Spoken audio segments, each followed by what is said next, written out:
우리를 위하여 세상에 오신 예수님께서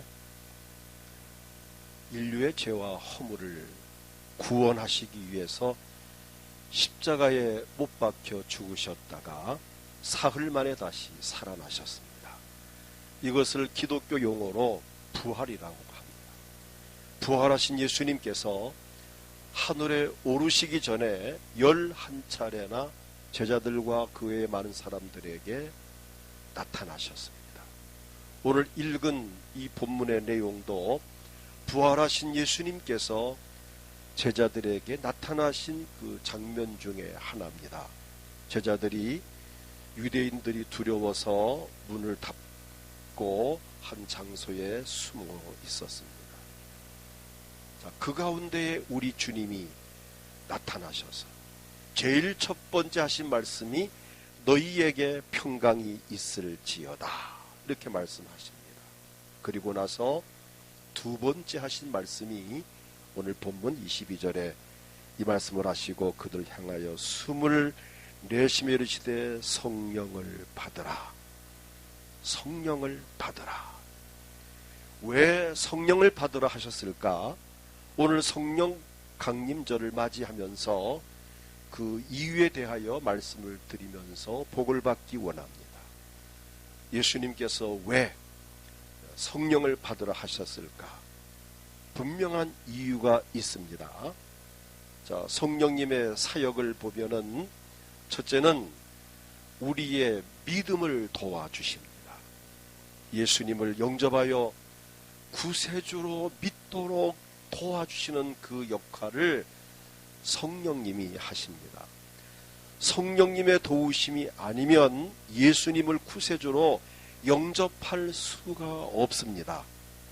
성령께서 저나 여러분 인간으로 하여금 자신이 죄인임을 깨닫게 하시고 또 예수 그리스도가 구세주이심을 믿도록 도와주시고 하나님께로 나올 수 있도록 이끌어 주셔야만 예수님을 믿을 수 있습니다.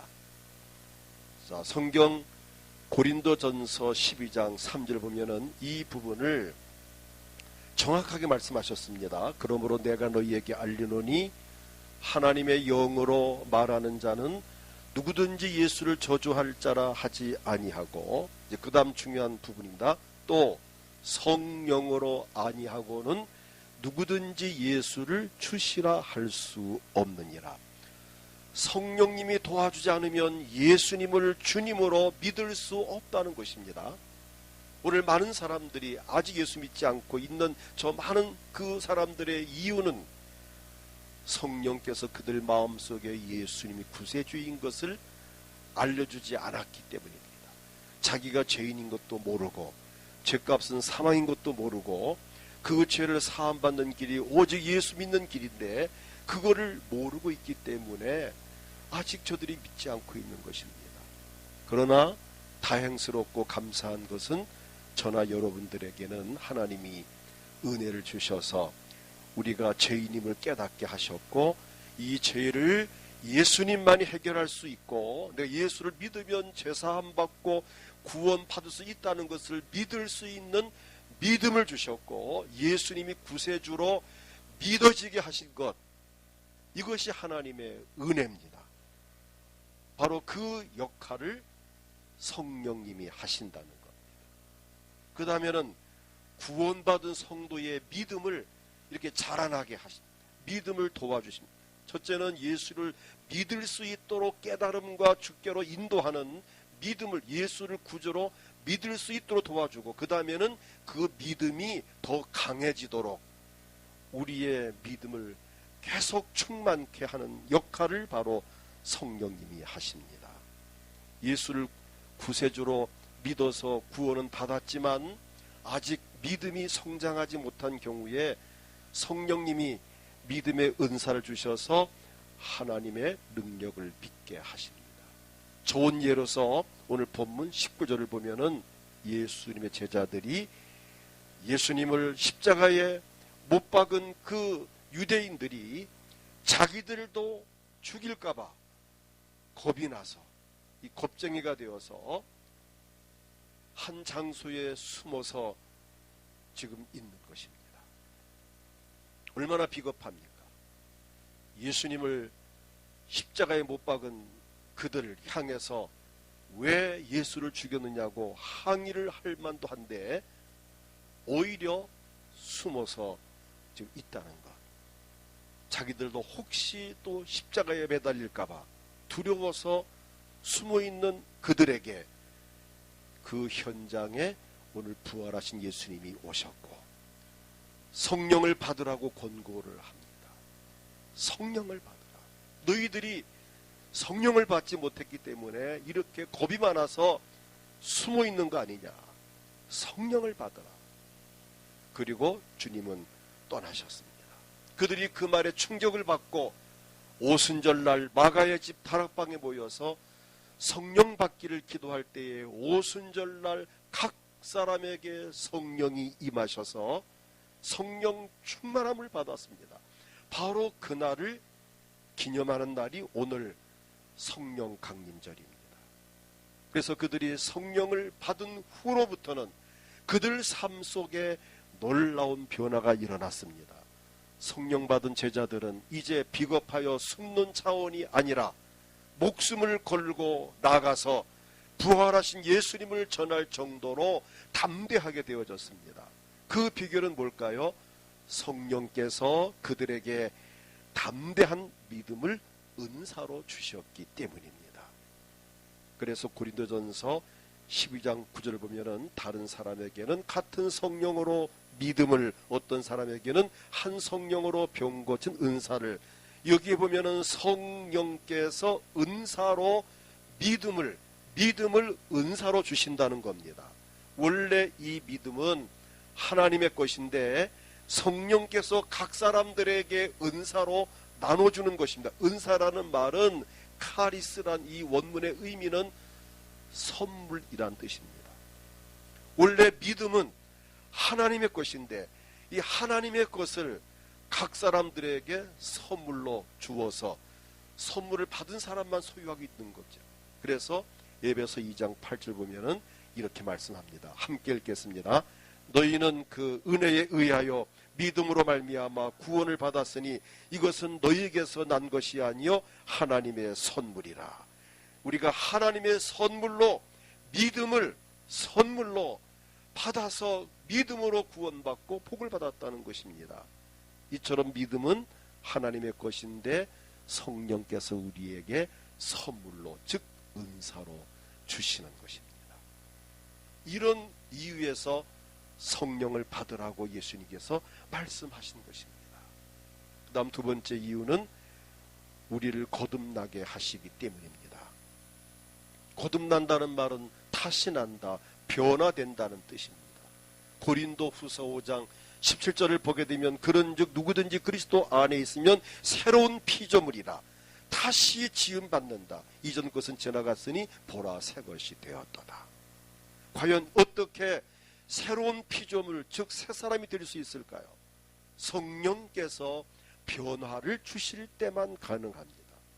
요한복음 3장 5절을 보면은 예수님 말씀하십니다. 진실로 진실로 내게 이르노니 사람이 물과 성령으로 나지 아니하면 하나님 나라에 들어갈 수 없느니라고 말씀하셨습니다. 디도서 3장 5절을 보아도 우리를 구원하시되 우리가 행한 바 의로운 행위로 말미암지 아니하고 오직 그의 긍휼하심을 따라 중생의 희생과 성령의 새롭게 하심으로 하셨나니. 성령님은 우리를 새롭게 하십니다. 바로 그것이 거듭남입니다. 그럼 어떻게 새롭게 하시는가? 먼저 우리의 영을 새롭게 하십니다. 우리 인간은 영혼과 육을 가지고 있는데 예수님을 믿음으로 영혼이 새로워지고 마음도 새로워지고 몸도 새로워지는 것입니다. 에베소서 4장 23절을 보게 되면 오직 너희의 심령이 새롭게 되어라는 말씀이 있습니다. 너희의 심령이 새롭게, 너희 영이 새롭게 되어라는 뜻입니다. 죄로 말미암아 더러워진 영혼이 예수님을 믿음으로 모든 죄를 사함 받을 때에 영혼이 깨끗함을 받습니다. 오늘 저나 여러분들의 영혼은 깨끗합니다. 아멘. 죄로 더러워졌었지만은 예수를 믿음으로 우리의 원죄를 다 용서받았고 내 지은 자범죄를 회개해 사함받았기 때문에 우리의 영혼은, 우리 영은 깨끗한 영이 됐습니다. 얼마나 감사합니까? 우리 영이 깨끗해지기에는 성령께서 우리를 영을 새롭게 하셨다는 겁니다. 모든 죄를 사함 받을 때 영혼이 깨끗함을 받습니다. 즉 예수의 피로서 깨끗함을 받을 뿐 아니라 성령께서 우리 영을 새롭게 하신다고 에스겔 11장 19절에 이렇게 말씀합니다. 내가 그들에게 한 마음을 주고 그 속에 새 영을 주며 그 몸에서 돌 같은 마음을 제거하고 살처럼 부드러운 마음을 주어 라고 합니다. 우리의 영을 새롭게 해주신다는 거죠. 자, 그리고 영혼은 물론 우리의 마음도 새로워집니다. 영이 깨끗해지고 그 다음에는 마음이 새로워져요. 시편 51편 10절을 보면은 함께 읽겠습니다. 하나님이여 내 속에 정한 마음을 창조하시고 내 안에 정직한 영을 새롭게 하소서. 여기에 정한 마음, 깨끗한 마음을 창조하시고 내 마음을 정결하게 깨끗하게 하시고 내 안에 정직한 영을 새롭게 하소서. 영도 새로워지고 마음도 새로워지게 하옵소서. 성령께서 하시는 일입니다. 성령께서 정결한 마음을 주시고 우리 영을 새롭게 하십니다. 그래서 로마서 12장 2절 보면은 너희는 이 시대를 본받지 말고 오직 마음을 새롭게 함으로, 우리의 마음이 새로워져야 됩니다. 마음을 새롭게 함으로 변화를 받아 하나님의 선하시고 기뻐하시고 온전하신 뜻이 무엇인지 분별하도록 하라. 마음이 새롭게 되는 과정에서 바로 누구 역할이 크다고요? 성령님의 역할이 아주 결정적입니다. 성령이 우리의 영을 새롭게, 마음을 새롭게, 우리의 몸도 새롭게 하십니다. 육체도 새롭게 하십니다. 우리의 몸은 영과 혼과 육이 이렇게 유기적으로 되어 있습니다. 하나로 연결되어 있다는 거죠. 영과 혼이 예수의 보배로운 피와 성령의 능력으로 새로워졌다면 그 영과 마음을 담고 있는 몸도 육체도 따라서 새로워지게 되어 있습니다.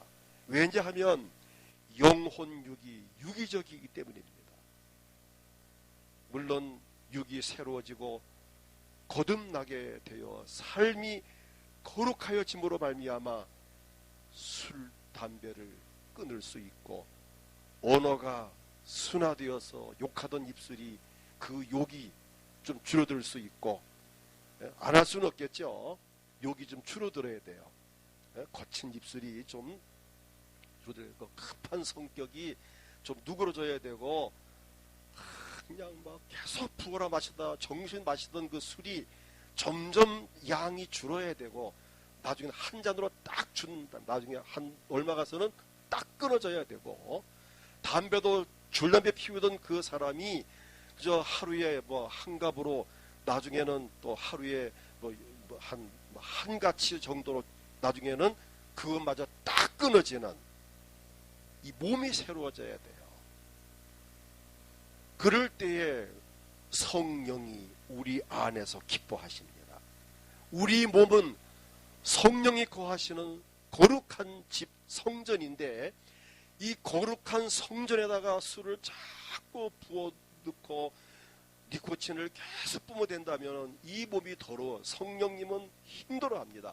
우리가 임산부들이 태아 교육을 위해서 참 술도 안 먹고 담배도 안 피우고 참 나쁜 음식 안 먹고 왜 뱃속의 아기를 깨끗게 하기 위해서 하는 것 같이 우리 안에는 누가 계신다고요? 성령님이 계십니다. 그분을 괴롭힐 수 없잖아요. 그래서 우리는 이런 이제 부분이, 첫째는 성령으로 영이 새로워지고, 아멘, 마음이 새로, 그 다음에는 몸도 새로워져야 됩니다. 몸이 새로워져야 됩니다. 그래서 새 사람 돼. 그래서 교회 나오면은 아이고 참 많이 변했네. 이 사람이 옛날엔 안 그랬는데 야, 얼굴도 환해지고 눈도 아주 부드러워지고 입술도 아주 참 부드러워지고 아예 행동 자체가 막 이런 사람이 아주 부드러워지고 남들이 압니다. 그리고 본인도 압니다. 하나님은 기뻐하십니다. 이게 변화입니다. 이 변화가 있어야 되는데 예수를 믿고 이 변화가 없다면 아직 성령을 받지 못해서 그래요. 비결은 뭘까요? 성령님을 받아야 돼요. 성령님 내 안에 들어오세요.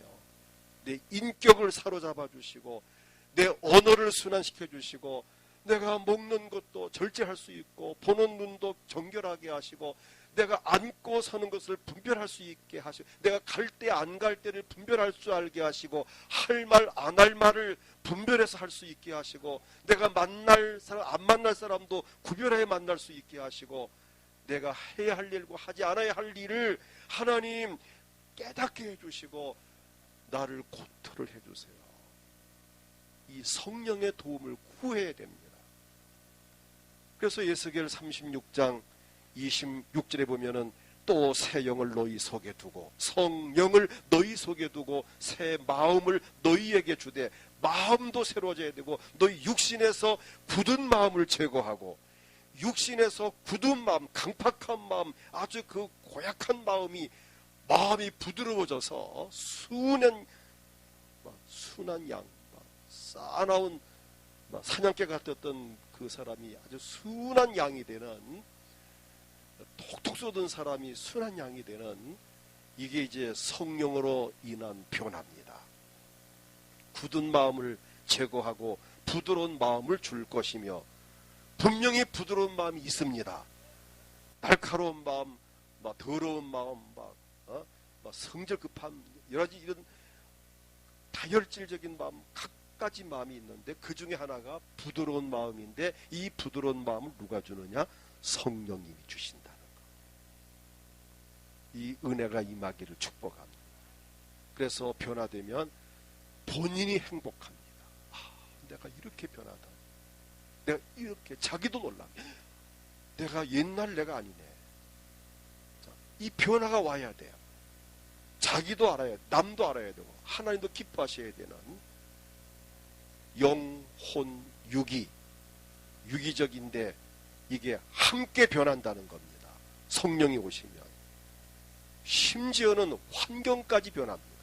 시편 104편 30절을 보게 되면 주의 영을 보내. 여기 영이 원문의 루아흐 성령을 보내어 그들을 창조하사 지면을 새롭게 하시나이다. 지면도 땅도 새롭게 되어진다는 겁니다. 그래서 누가 사는가에 따라서 환경까지 바뀌어집니다. 누가 사는가에 따라서 어떤 분이 간증을 합니다.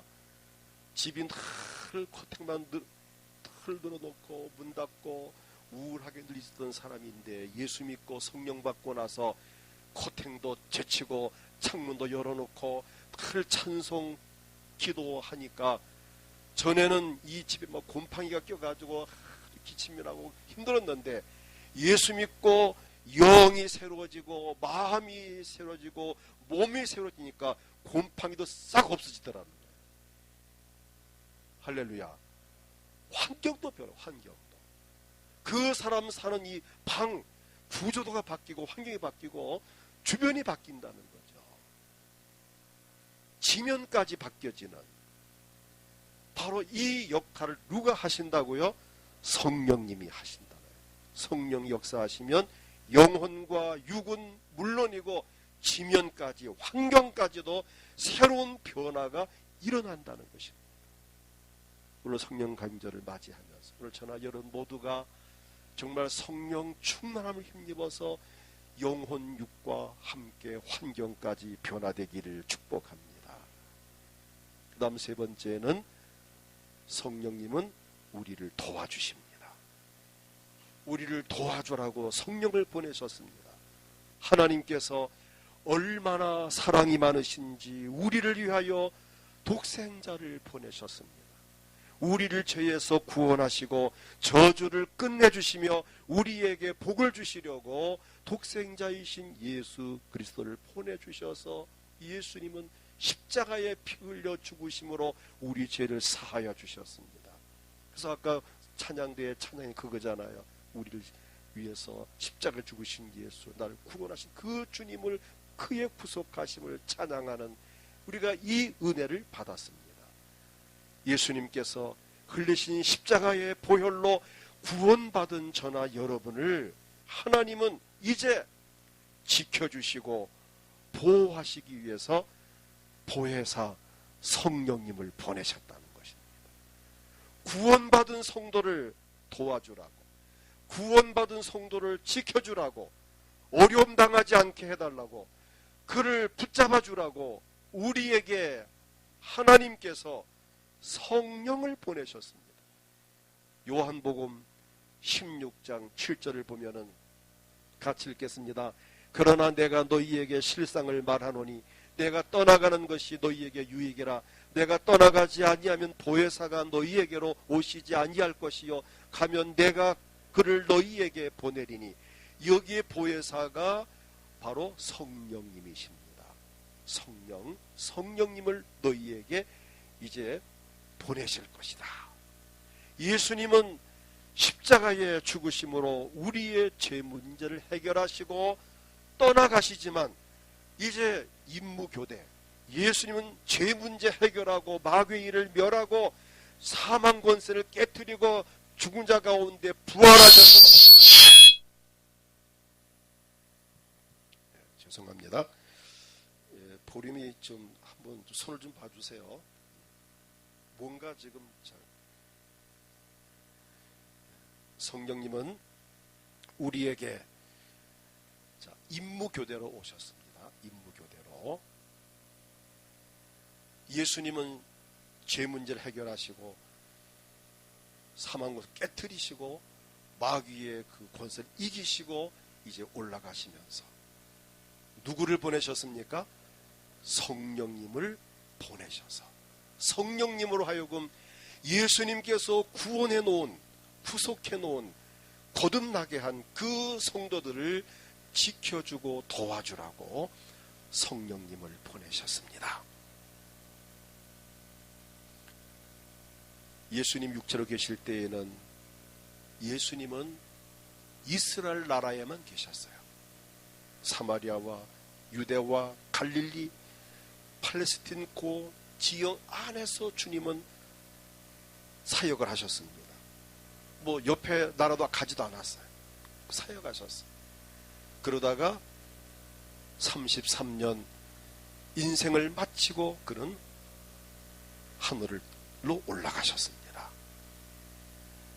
그래서 예수님은 그 당시 예수께서 이 땅에 계실 그 당시에 유대 땅, 그 이스라엘 그 경내에만 계셨지만은 거기 계시면 대한민국 여기 계실 수 없는 거예요. 육체이기 때문에. 그럼 예수님께서 한국을 오셨다. 그러면은 한국에만 계시는 거지 옆에 일본이나 중국도 계시지 않는 거예요. 그런데 보혜사 성령님은 영이시기 때문에 어디나 계시는 겁니다. 예수님은 33년 짧은 제한된 시간에 유대 땅에만 계시면서 사람들과 함께 하셨지만 보혜사로 오시는 성령님은 시간과 공간을 초월해서 온 세계의 모든 곳에 계신다고 하는 사실입니다. 예수님은 33년 동안 계셨지만 성령님은 영원토록. 그래서 요한복음 14장 16절을 보면 내가 아버지께 구하겠으니 그가 또 다른 보혜사를 너희에게 주사 영원토록 너희와 함께 있게 하시리. 영원토록 너희와 함께 있게 하리니. 성령님은 저와 여러분과 영원히 함께 하십니다. 영원히 함께 하십니다. 나를 도와주기 위해서 오셨습니다. 성령님은 우리를 돕는 분이십니다. 하나님께서 우리에게 성령을 보내심은 우리를 도와주시기 위함입니다. 그러므로 우리는 행복합니다. 로마서 8장 26절을 보면은 함께 읽겠습니다. 이와 같이 성령도 우리 연약함을 도우시나니 우린 마땅히 기도할 바를 알지 못하나 오직 성령이 말할 수 없는 탄식으로 우리를 위하여 친히 간구하시느니라. 성령도 우리 연약함을 도우시나니, 연약해도 걱정할 거 없습니다. 연약한 나를 돕는 성령님이 계십니다. 부족한 나를 돕는 성령이 계십니다. 병든 나를 고치시는 성령님이 계십니다. 미련하고 어리석고 우리가 정말 둔하기 짝이 없지만 그러나 나를 지혜롭게 하시는 성령님이 나와 함께 하십니다.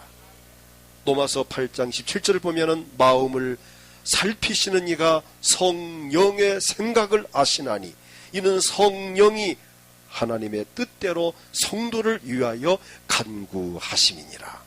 성령님은 내 형편도 내 사정도 아시고 성령님은 영이시기 때문에 하나님의 뜻도 아십니다. 하나님과 나와의 중간에서 성령님이 교통하시면서 도와주는 겁니다. 가정에 한 일을 든다면 엄마 역할을 하는 거예요. 엄마는 아버지와 딸, 아버지와 아들 사이에는 이 갭이 있어요. 이 좀 대화가 안 될 수 있어요. 왜? 아버지가 너무 강압적이고 권위적이고 고압적일 때 아이들은 그냥 말할 엄두를 못 낼 수 있습니다. 또 애들이 말해도 아빠가 안 들을 수 있죠. 또 아빠와 뜻을 아이가 잘 모를 수 있고 아이의 그 깊은 속마음을 아빠가 모를 수 있어요. 근데 그 중에서 누가 제일 잘 알죠? 엄마는 남편이니까 남편의 아버지의 마음도 대충 알아요.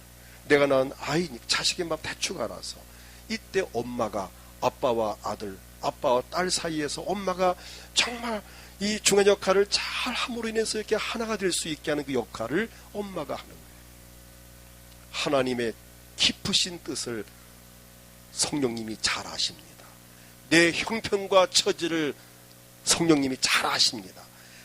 내 형편과 주의 뜻을 잘 아시는 성령님이 우리를 도와주는 거예요. 내 입장을 하나님께 알려드리고 하나님 마음을 내게 알려주시고 깨닫게 하시고, 참 이처럼 성령님은 우리를 도와주시려고 오셨습니다. 지금도 여전히 우리 삶의 현장에 오셔서 우리를 돕고 계시니 우리는 정말 행복한 사람들입니다. 오늘 성령 강림절을 맞이해서 이 은혜가 넘쳐날 수 있기를 축복합니다. 그 다음 넷째는 성령 우리를 인도하십니다. 성령님 우리의 삶을 인도하기 위해서 오셨습니다. 진리 가운데로 인도하십니다. 우리의 삶을 안전하고 유익한 길로 인도하십니다. 요한복음 16장 13절을 분명히 이렇게 말씀합니다. 같이 읽겠습니다. 그러나 진리의 성령이 오시면 그가 너희를 모든 진리 가운데로 인도하시리니 그가 스스로 말하지 않고 오직 들은 것을 말하며 장래일을 너희에게 알리시리라. 성령이 오시면 그가 너희를 모든 진리 가운데로 인도하시리니. 할렐루야. 얼마나 감사합니까? 불투명한 현실과 불확실한 미래를 헤쳐나가야 할 우리에게 정말 다행한 일이고 감사한 일입니다. 이 시대가 아무리 험악하고 미래가 불확실할지라도 성령께서 우리를 도와주시고 우리의 삶을 인도하실 때에 우리가 그분의 인도를 받기만 하면 걱정할 일이 없습니다. 왜 그렇습니까? 성령님은 영이시기 때문에 하나님의 깊은 것까지도 통달하신다고 말씀하셨어요. 그래서 고린도전서 2장 10절에 오직 하나님이 성령으로 이것을 우리에게 보이셨으니 성령은 모든 것 곧 하나님의 깊은 것까지도 통달하시느니라. 하나님의 깊은 뜻을, 섭리를 잘 알기 때문에 그 뜻을 나에게 알려주시고 내 속마음을 하나님께 또 알려드려서 주님의 도움을 힘있게 하는 이 역할을 성령님이 하십니다. 그래서 우리는 성령님보다 앞서가지 않으면 됩니다. 성령님보다 앞서간 문제가 성령의 인도를 받아야 돼요. 그 다음 우리를 가르쳐 주십니다. 진리 가운데 인도하시고 가르쳐 주십니다. 성령께서 우리의 모든 것을 가르쳐 주시면서 우리의 삶을 인도합니다.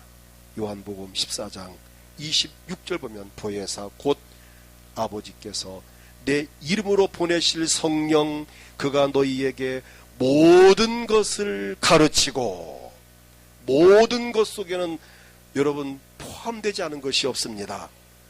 내가 너에게 말한 모든 것을 생각나게 하시리라.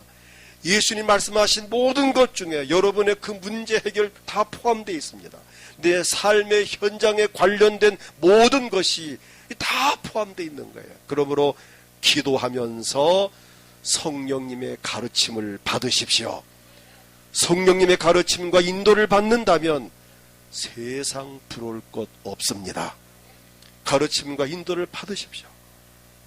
유익하도록 우리를 가르치시는 분이라고 이사야 48장 17절을 보면 너희의 구속자시요 이스라엘의 거룩하신 이이신 여호와께서 이르시되 나는 내게 유익하도록 가르치고 너를 마땅히 행할 길로 인도하는 내 하나님 여호와라. 성령님을 통해 우리를 유익하도록 가르치십니다.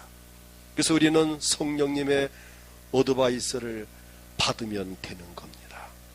이처럼 하나님께서는 성령님을 통하여 우리에게 유익하도록 가르치시고 마땅히 행할 길로 인도하십니다.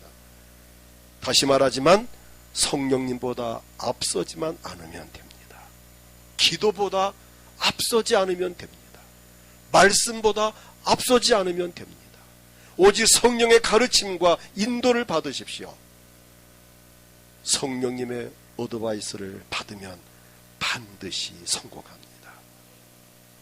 그래서 고린도전서 2장 13절 보면은 우리가 이것을 말하거니와 사람의 지혜가 가르친 말로 아니하고 오직 성령께서 가르치신 것으로 하니 영적인 일은 영적인 것으로 분별하느니라. 그러므로 성령께서 가르치시는 대로 행하면 불행하게 되거나 실패할 일이 없이 반드시 잘 된다고 하는 사실입니다. 오늘 우리는 성령 강림절을 맞이하면서 성령의 인도함 받고 행복한 삶을 살아갈 수 있기를 축복합니다. 오늘 이제 오후 시간 이어서 은사와 능력을 주시는 이 역할, 그리고 또 성령께서 교회를 부흥케 하신다는 것과 결론적으로 성령을 받으려면 어떻게 해야 되는가?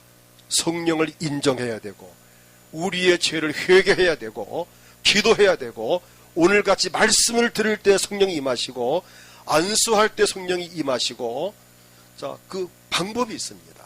오늘 오후에 결론적인 말씀을 드리겠습니다. 이처럼 성령 하시는 일은 우리의 믿음을 도와주시고 우리를 거듭나게 하시고 우리의 삶을 도와주시고 우리의 삶을 인도하시고 우리 은사와 능력을 주시며 교회를 부흥하게 하시고, 이렇게 성령은 위대하신 분이십니다.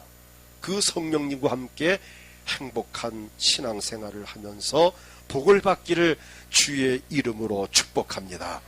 이 시간 다같이 통성기도할 때에 성령을 받는 방법 중에 하나가 자신의 죄를 진실로 회개하고 성령님을 인정하고 성령님을 환영하고 성령님을 초청할 때 성령님 내 안에 임재하시옵소서, 성령 내게 임하시옵소서.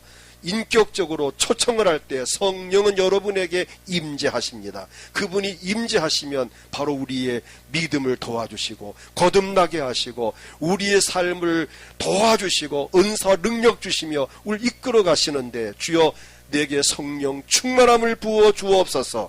몸이 아프신 분들 아픈 곳 손을 얹고 기도하고, 원하는 소원이 있습니까? 가슴에 손을 얹고 이 소원 이루어 주시옵소서. 다 같이 기도하겠습니다. 주여 하나님